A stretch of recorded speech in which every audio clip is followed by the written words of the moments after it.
of being the part of the Supercluster's team as Director of Communications. And today I'd like to welcome you all to our Associates Town Hall. As a reminder, the call will be recorded, so if I could please remind you all to mute your lines just to avoid any feedback.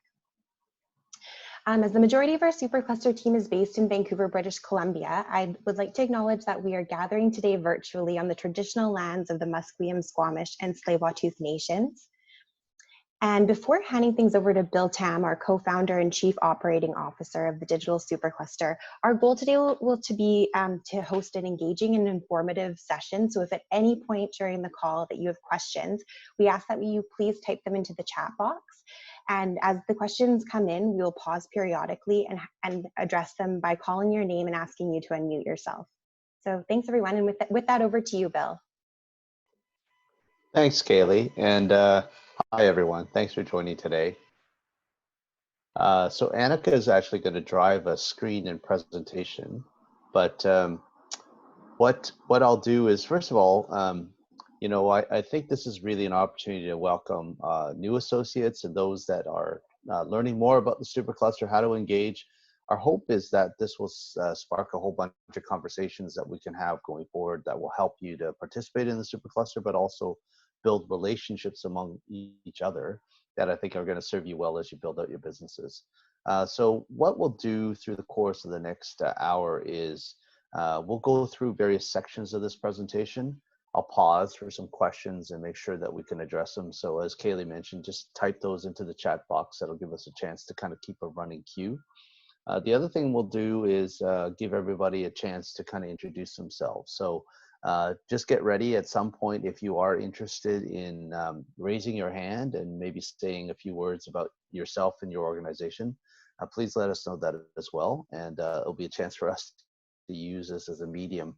Oftentimes when we run these sorts of things, an in-person type of gathering, it really does spark a whole bunch of relationships.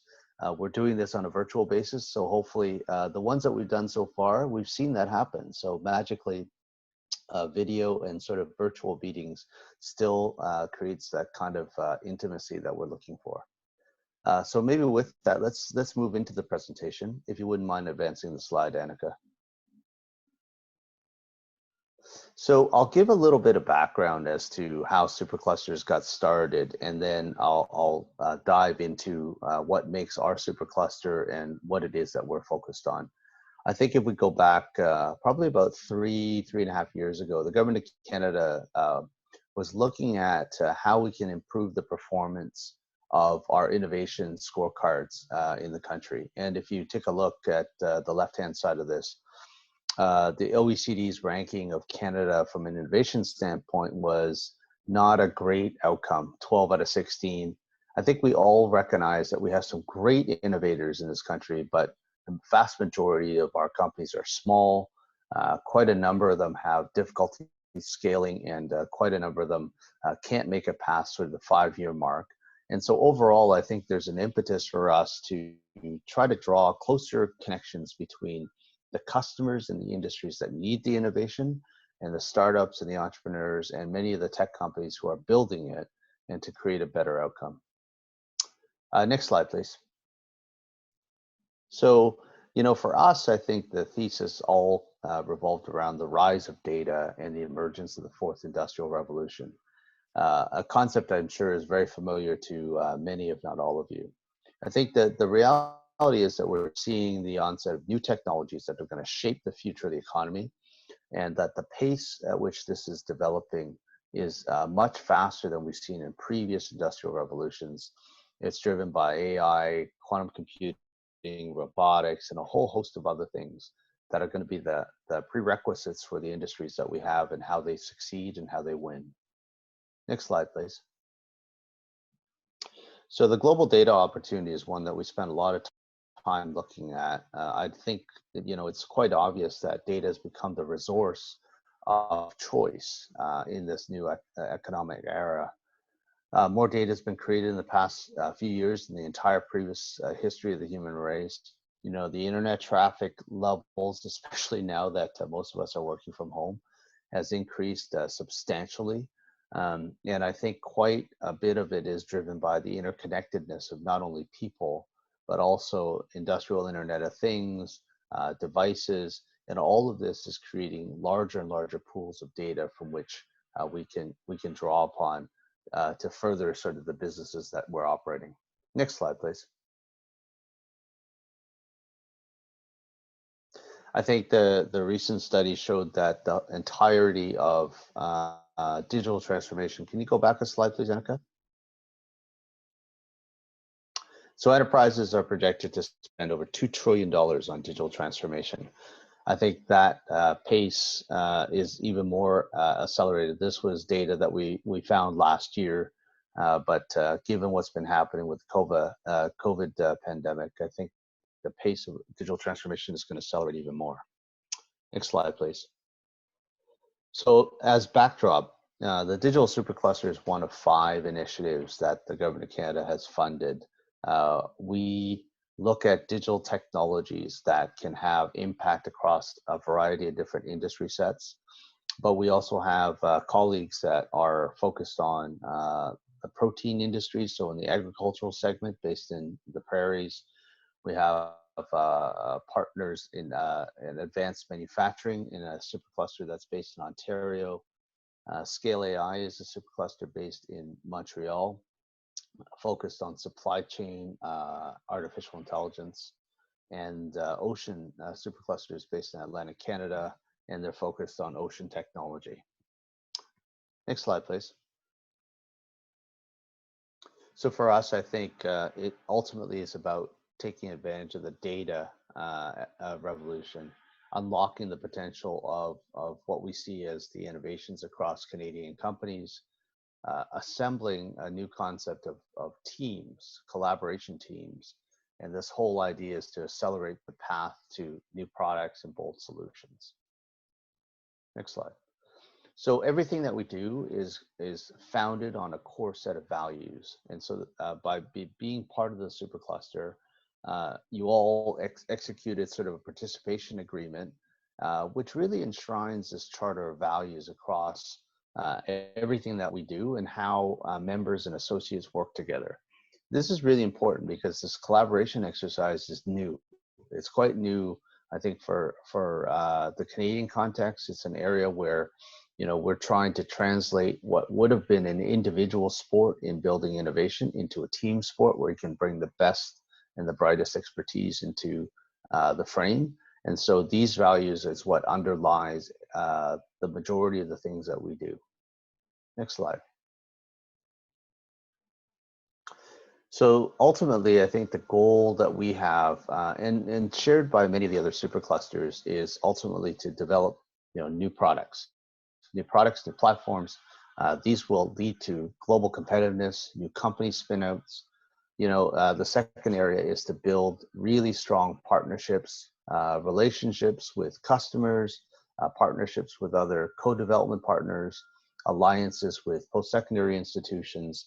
These are the things that we believe will build out the ecosystem and will endure in terms of the competitiveness of Canada. The third area is, by virtue of participating in this, the intention is to help to continue to build on the breadth and diversity of the talent that's in your organizations, to bring on board actors and segments of the population who maybe aren't already involved in the digital economy, and ultimately to really make Canada one of the strongest actors around the digital talent pools. The final area is really to try to support the growth of more companies, especially SMEs and startups, and ultimately to enhance how our ecosystems are performing across the country. Next slide, please. So how that has driven our strategy is really to focus our investments and our projects and around these core program areas. Data commons, digital twins, precision health were the 3 program areas in a technology development sense that we started with. That was complemented with a capacity building program, which really is about building out more capabilities in the ecosystem, partnerships between industry, not-for-profits, universities, to try to build out talent pools, digital skills, and really job readiness across a broader segment of the population. And then more recently, just in the last 5 weeks, we launched the COVID-19 program, which was in direct response to the pandemic situation that we see today. Just to spend a minute on this slide, the Data Commons thesis, and you'll find more of this if you take a look at the strategic plan that's on our website. But the recognition is that across every industry segment, there is an increasing number of data repositories that are siloed information bases. And if there was a way to try to build products and capabilities that actually leverage the information that already exists into a framework that allows for better analytics, better predictive capabilities, better insights, better operating models, that would actually help to drive new products and new company successes. Digital twins really is leveraging what we believe to be a real strength in Canada, in particular markets like Vancouver and other places where we have just really strong depth in terms of visual graphics, the development of augmented and virtual reality type of technologies to really build simulation capabilities on a production environment. And this could be applied to virtually every type of industry, whether it's a digital twin or a replica of a factory, a digital twin of a hospital, of a mine, of a forest. This is really the simulation exercise that is really the next evolution of what can be achieved. And finally, precision health. That's been a focus in terms of looking at the types of digital technologies that can transform the way that we provide care to individuals. It's about integrating data sets that pertain to that individual's health and wellness. It's about providing virtual care capabilities that Canada can and should be leaders at. And it's really about tying all sorts of different information sets that make it so that we can really translate health from a broad standpoint into something that's quite personalized. Next slide, please.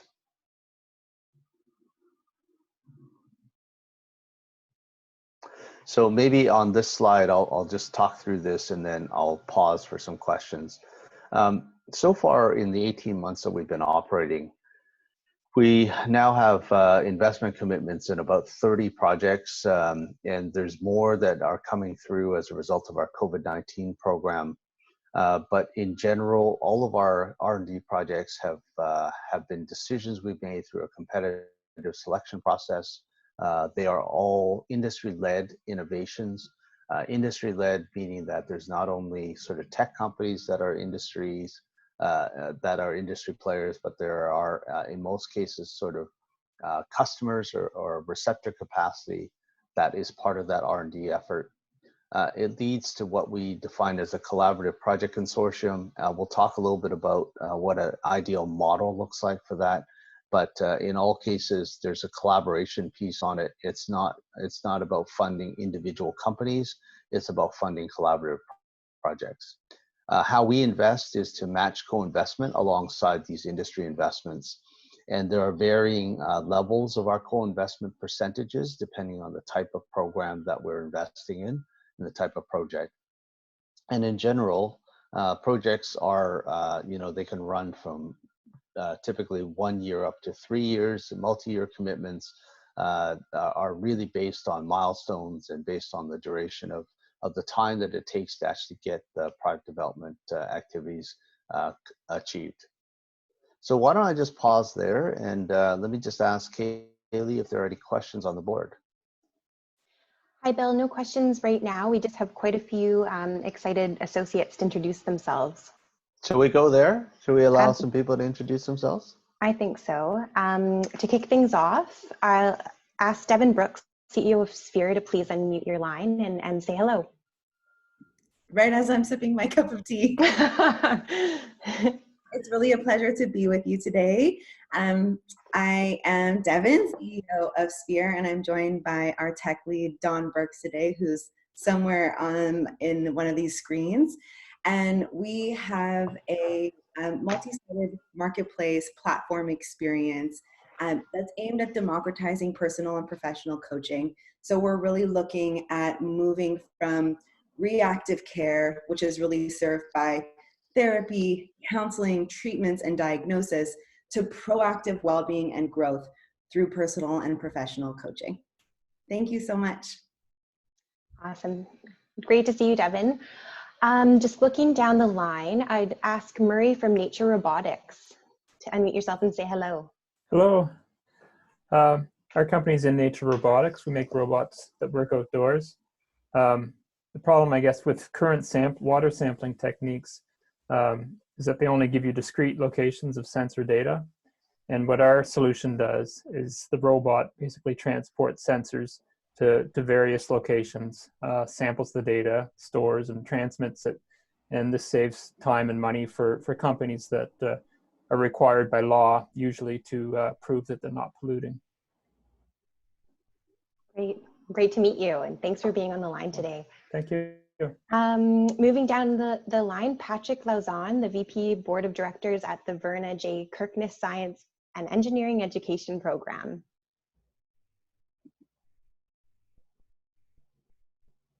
Yeah, I'm Pat Lauzon. Our organization is it's a registered Canadian charity, and the goal is to increase the number of Indigenous students graduating in science and engineering programs in Canada. So we have 9 partner universities. We have students, grade 11 students, spend 1 week at the university with a mentor. And again, it's usually in the month of May. This year we had to cancel because of the COVID issues, but so far we've had 527 students from over 110 different communities in Canada attend this program.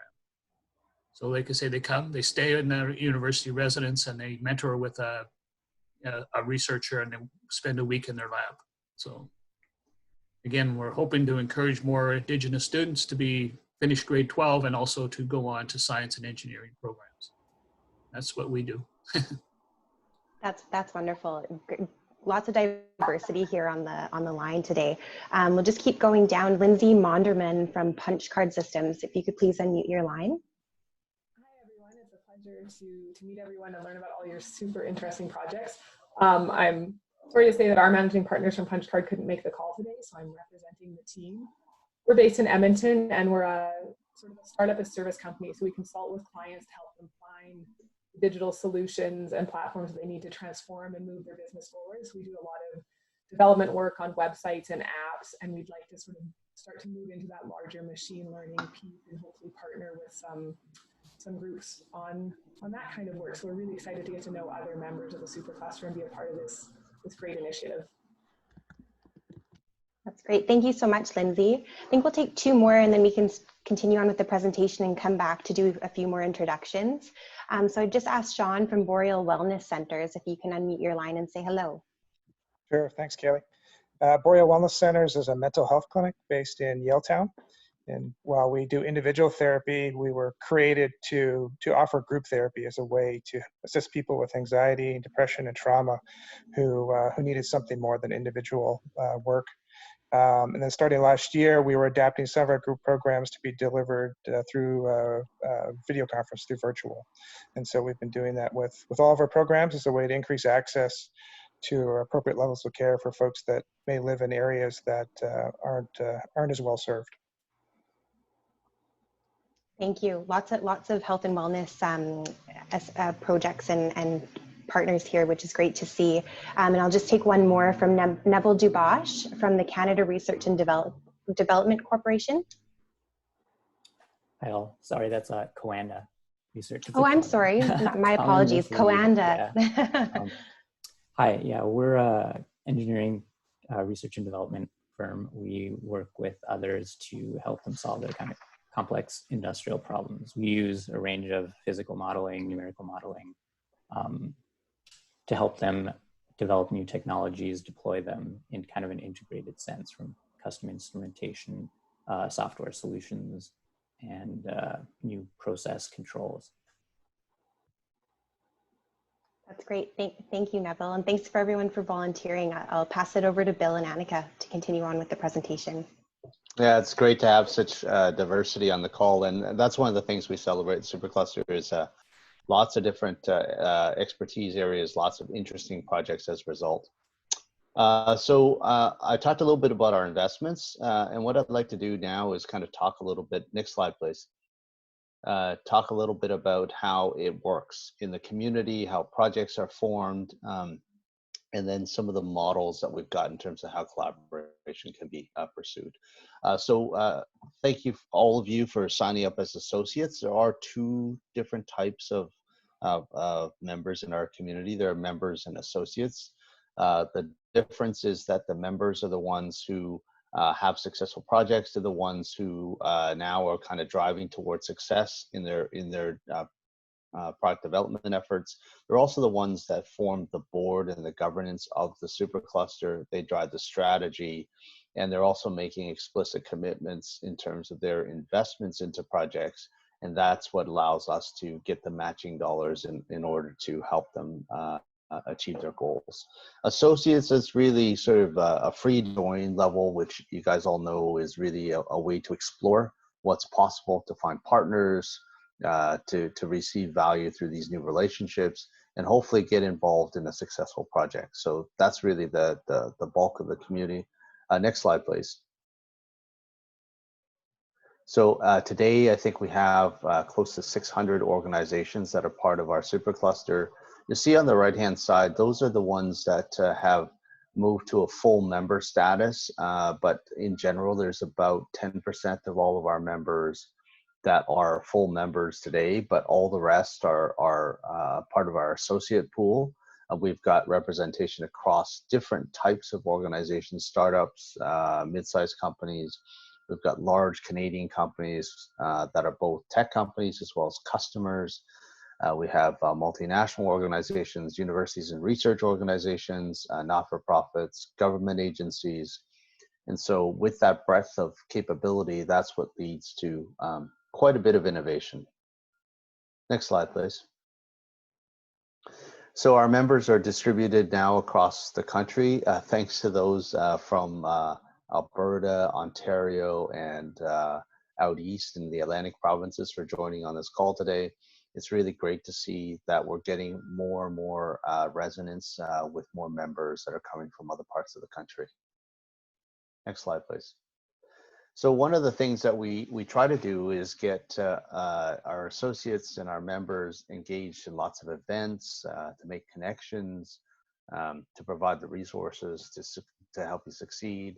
And some of that is fueled around ideation, this whole concept of bringing people together to try to move project ideas and concepts and needs forward.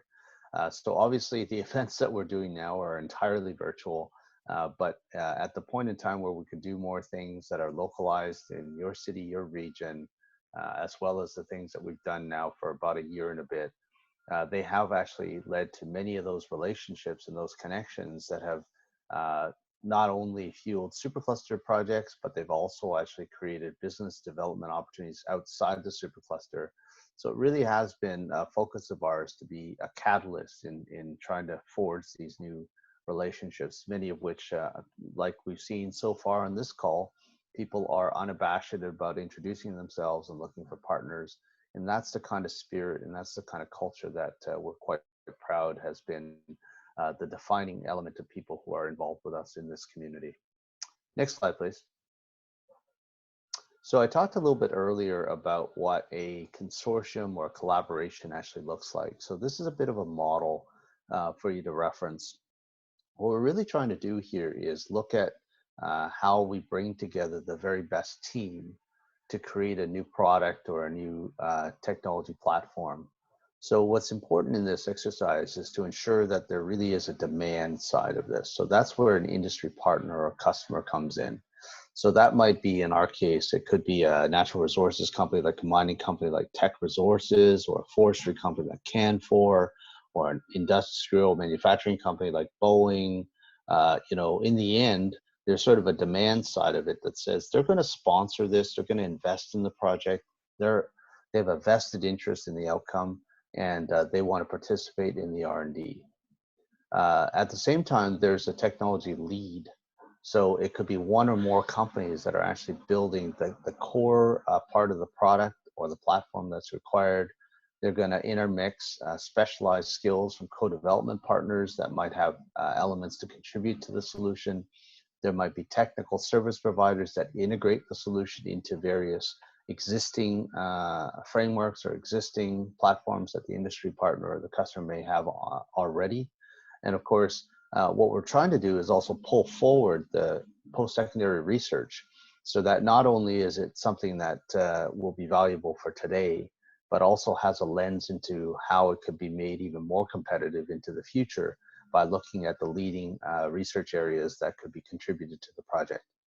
For our role, the Supercluster really is a co-investment partner. So we're putting dollars into the project to help the consortium buy down the risk of pursuing this, and also to accelerate the outcomes by putting more money into the mix. So that's ultimately what a typical consortium model looks like. Next slide, please. So I think if we kind of characterize where the strengths are from participating in the Supercluster, whether you're an associate or you're a full member, it really is about helping, especially industry partners and customers, to solve big challenges. It's really about building strategic partnerships and relationships with those that you wouldn't have otherwise had the opportunity to do that with. It's really about mobilizing investments. For many who are already investing in R&D, this is an opportunity to put your dollars side by side with others in a coordinated effort that lowers the development costs overall through a shared pooling arrangement. And finally, I think this really is an opportunity for your companies to have a pathway to continue to develop the most important aspects of your business, which is the talented people that are part of your organization.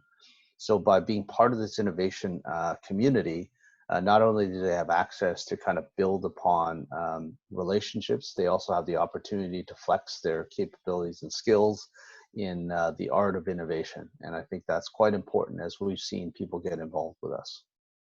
Next slide, please. So on our website, you're gonna find a page that describes projects within our existing programs. I'd invite you to take a look at some of them because they'll give you a flavor and a description of the things that we've already invested in and how and why we see benefits from what they're planning to do. And if you have questions about those projects or what have you, then feel free, I think in this discussion, feel free to pose questions on our chat window. Next slide, please. I think we're at the wrap up. So you've seen all of us on screen. You probably see Annika. She's the one that has helped to coordinate all of this. I want to thank her for doing so. And maybe we'll turn our attention back to introductions as well as questions that people might have. Kaylee, back to you.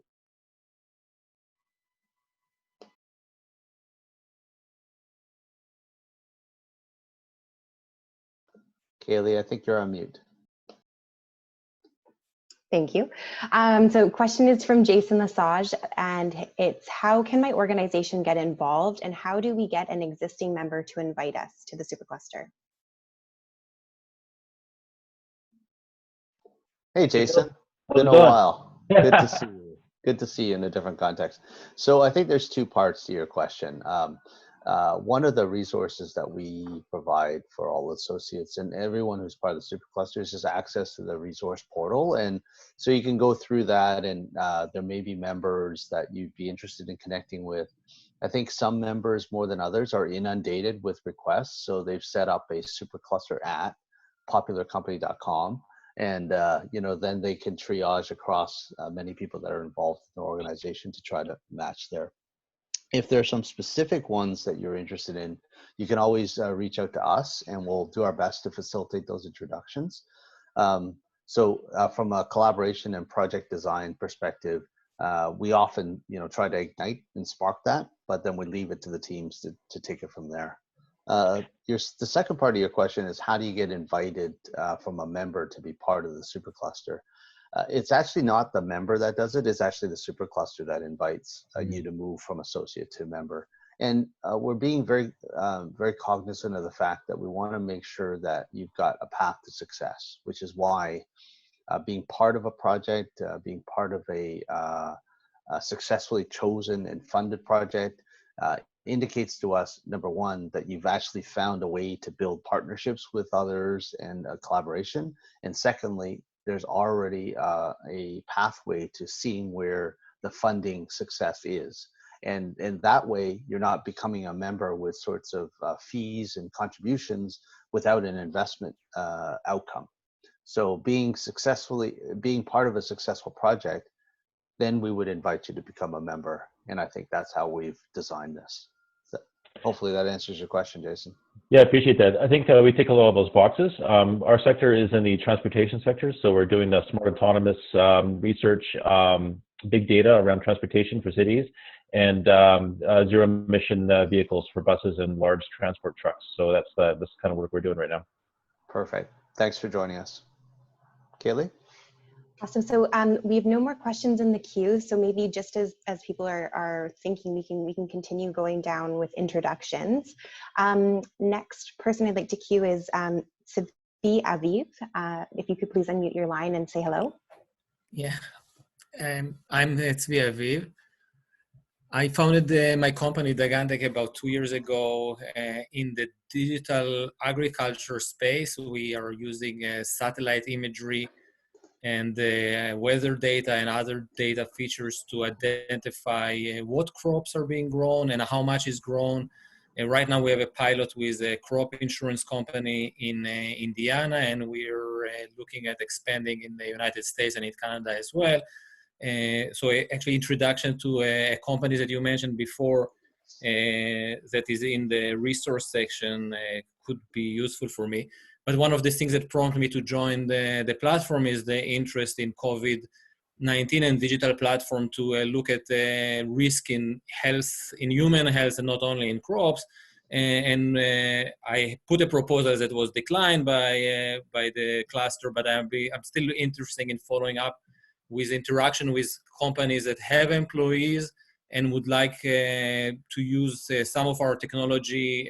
We're not in the hardware, we're in the software, so we use inputs from cameras and similar, including thermal imaging cameras, to make predictions of risk, and we can quickly utilize some of this technology in the context of COVID-19 if we have the right pool of subjects to test it on. That's great. Thank you very much for that intro. I'm sure this will be a really valuable network to connect you with some other players in our community. Moving forward, I'd like to invite Chris from Cinchi, a Toronto-based leader in the enterprise data collaboration and Canadian fintech industry. So Chris, over to you. Hi everyone, newbie to the Supercluster, so it's great to join it. As mentioned, we're a data collaboration platform, so collaboration is kind of in our name. We are the Canadian FinTech Company of the Year, but we're not really a FinTech. We're a platform for deploying hundreds of solutions in roughly half the time and cost of traditional approaches. And so we have customers like TD, RBC, Concentra, Colliers. But right now we're trying to find partnerships around big projects. Recently we were part of Sidewalk Labs, well, RIP, Sidewalk Labs. So we're always looking for large projects like smart city initiatives. But more specifically to today, we have a healthcare command center solution, which is based on our platform, which would enable healthcare agencies to deploy, unlimited, fast, and super secure. We eliminate data copies from the whole solutions delivery process. It's replacing copies and data integration with access. So it's a really game-changing, table-turning approach to launching technology. And so this healthcare command center is something we're talking to various healthcare authorities about, but that's an example of a large-scale project where, like smart cities, where we're looking for partnerships and really just at this point exploring the Supercluster who's in here, who we might be able to develop some relationships with. So thanks very much for hosting the meeting. Oh, thanks, Chris. And it's great to have representation from Toronto and Eastern Canada as well. We have about 3 more intros and then we have a few other questions in the queue. So we'll move right along to Randy Duguay from Health Gauge. You want to say hello? Hi, I'm so just Right there. not sure what's happening there. Okay, so Randy Gay, I'm based here in Edmonton, CEO of a company called HealthGauge, and we've been working and created a wearable tech solution capturing digital pulse and electrocardiogram and applying machine learning and AI tools to helping people address their health risks and health interests over time, particularly in prevention and ongoing event management services. Also combining with health coaching related service interests. And we're really starting to scale this year as we see these major interests in how to address both recovery and ongoing management. So very interested to see what we might do here with the Supercluster, and really pleased to connect. Thanks so much, Randy. It's great to have you on the call as well. Maybe we'll just move to Travis Stahl. If you would want to unmute your line and give an introduction, please. Sure, thanks, Kaylee. My name is Travis Stahl. I'm the COO of the Cannabis and Hemp Innovation Center. We are based out of Edmonton, Alberta, and our primary focus is through a program that we call Fuse 42, which is a business accelerator and incubator, where we are partnering with release stage as well as more established companies, both in the cannabis and hemp space, where we're supporting them to really help build a brand new industry. So we're identifying supply chains throughout the system that could easily be developed, and partnering with those companies and helping them with their market development, market validation, product development. In some cases, we're developing brand new businesses in partnership with existing businesses, and all the way up to helping companies become more investment ready, as well as investing small sums of money into early stage startups. Great, thank you for that introduction, Travis. We'll take one more from Dean Prelezi from Fujitsu. I know we have quite a few members from this organization on the line, so over to you, Dean. Hi, everybody. Hi, Bill. It's great to be here. Just as by way of an introduction, Fujitsu, as many of you might be aware, is one of the largest information communication and systems integration consulting companies in the world, with a deep history in artificial intelligence going back 30 to 40 years, as well as what we call quantum-inspired computing. So we have certain capabilities that are well versed in solving very, very difficult what we call combinatorial optimization problems. And these problems exist in many aspects of enterprise operations. Our group here in Vancouver is called Fujitsu Intelligence Technology. We got started in 2018 as a headquarter-based initiative for Fujitsu Global. We're essentially an artificial intelligence, digital transformation, and quantum-inspired computing center of excellence, or innovation center, if you will. And our interest in being and plugging into the Supercluster is really to look for opportunities to build enterprise-class, world-leading solutions in partnership with members of the Supercluster in a manner that serves the interests of the Supercluster, the interests of the government as a federal funder, as well as the mutual interests, commercial interests of those that might be engaged in a project. We are fortunate to have made a few submissions to the COVID program. We're now thinking about that, as well as pending projects calls that are forthcoming in the summer, and looking for ways to engage with members to basically flesh out ideas and see if there are project opportunities that we could be part of. So I invite you to connect with us and with me specifically, and thank you for the opportunity to say a few words. Thanks, Dean, and welcome to all your team members on the call today as well. Belle, I think we have a few more questions on the line, just given we're now close to 20 minutes out from the end of today's session. So the first question coming in from Devin Brooks: how does the process work to get a co-development partner? Is it a collaboration with Superclusters? And what if we already have conversations going with a major potential partner that is part of the Supercluster? Thanks for the question, Devin. So if the major partner you're referring to is a customer of some form, I think that's a great and healthy start. I guess the question really is, are there other elements of your solution that could benefit from having others involved in it? And that's where I think the best way to do that is to take a look at what we're really trying to do is help to support the development of things that wouldn't have otherwise been there, right? So this is really intended to say, your customer might have said to you that, yeah, that's interesting, but it's not quite what we're looking for. If you could build these capabilities, and maybe that's beyond what you're focused on, then you can bring another partner to help you with that. In other cases, it may be that in your spectrum of stuff that you're doing, it's adjacent to the core piece, like you're exploring a new market area, in which case there may be partners that make sense for you to have involved with you. I know it's a fairly general answer, but hopefully that gives you a bit of guidance there. And if you have follow-up questions, you can just contact us. Great, she gives you the thumbs up there, Bill. Okay. So we're going to move on to Cal. His question is, we've applied for funding for COVID-related ideas. When would we know the outcome, and how will the decision be made? Yeah, thanks for that question. And I appreciate everyone who has submitted projects into the COVID stream. I think by last count, we had probably close to 500 project submissions in there, and that's just over the course of the last 5 weeks. So apologize if we haven't been able to get to all of you in as fast a fashion as we had hoped, but we are going through this on a daily basis. And the way our process works is we look at your submission and we try to ascertain whether it's sufficiently robust that we can move it to another stage. We have a pipeline process that tries to move the highest potential, highest impact projects through as quickly as possible.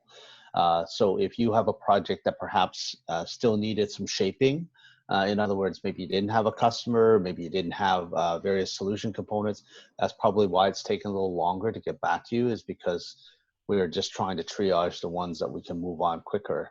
The process is such that for a COVID program, we're actually reviewing projects daily. We have a project selection committee that actually evaluates projects on a weekly basis. There's really 2 steps in this. Once you put in your application, we take a look at it. We try to determine whether we can help to move it along faster. At a certain point, if we think that it's ready, we'll invite you to prepare a full proposal. And the full proposal is what goes to the project selection committee, and they make decisions on those.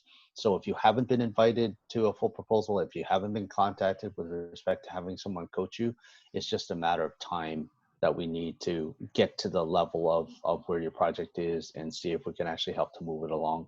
For those who have had already responses back from us, and unfortunately we do have more demand there than we have available funds. We have a $60 million fund.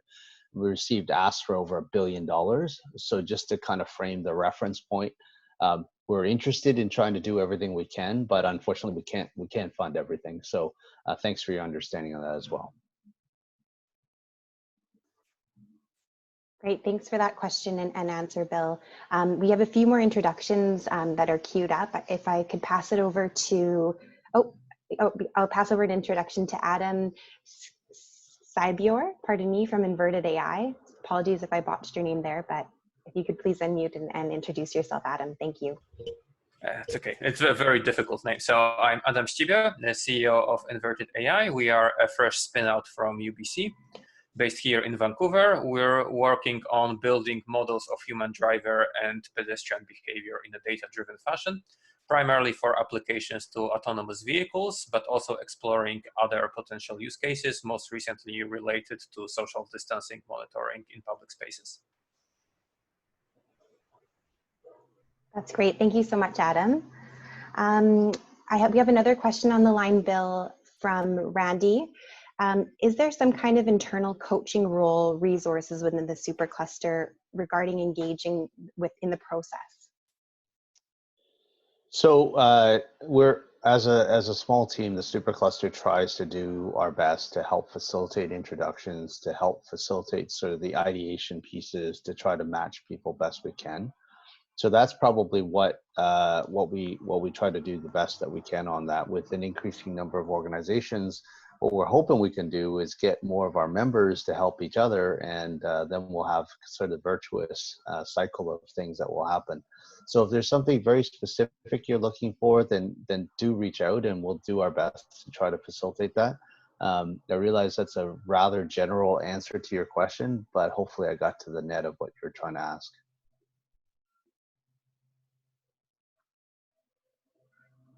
Randy, do you have anything else to add? No, that was a good response. I can imagine you're seeing a lot of demand, and your comments earlier about the purpose of the supercluster is combining or working on unique problems.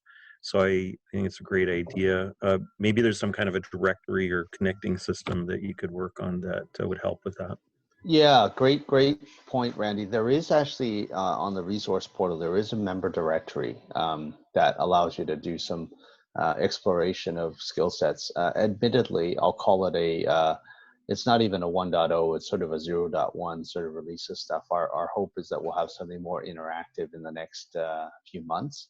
But the idea there is at least to get a bit of a view as to where people might have skills and how you can reach out to them. There's contact information for them in the form of an email. And the ideation hub is really an area where I think we want to invest some more effort to try to get people to be able to spawn ideas on an online framework.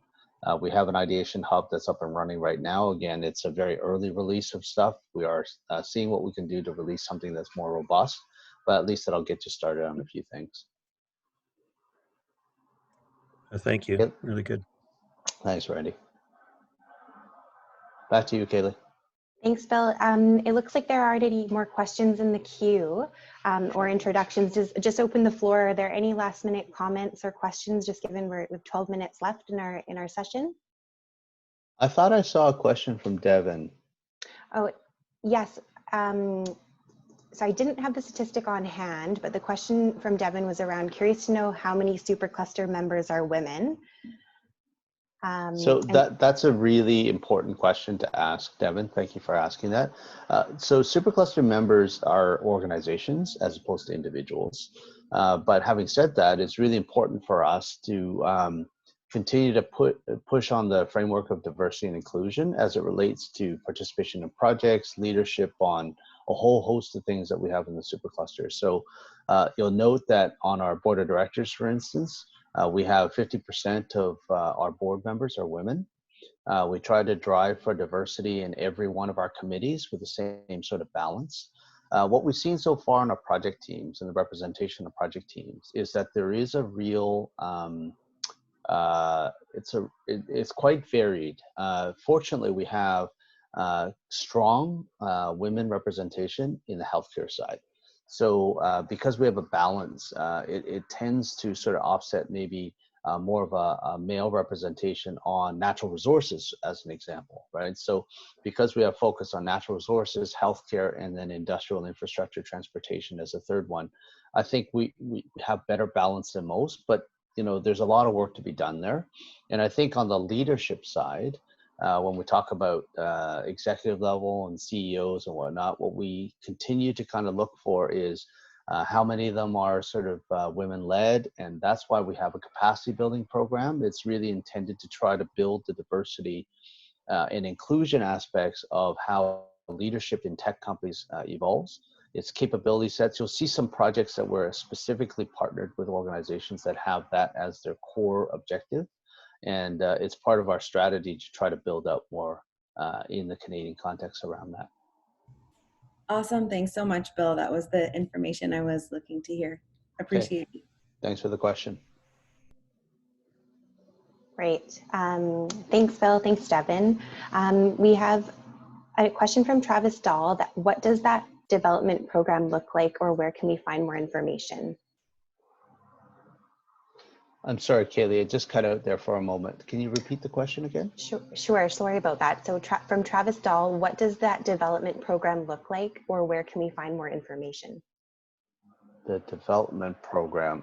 Travis, do you mind just unmuting for a moment? Can you just Sure. I was just what you asking mean about by development program? Just in regards of what you were talking about with the diversity groups, particularly targeting women, but you had mentioned something about a development program or group or something that focuses on training women.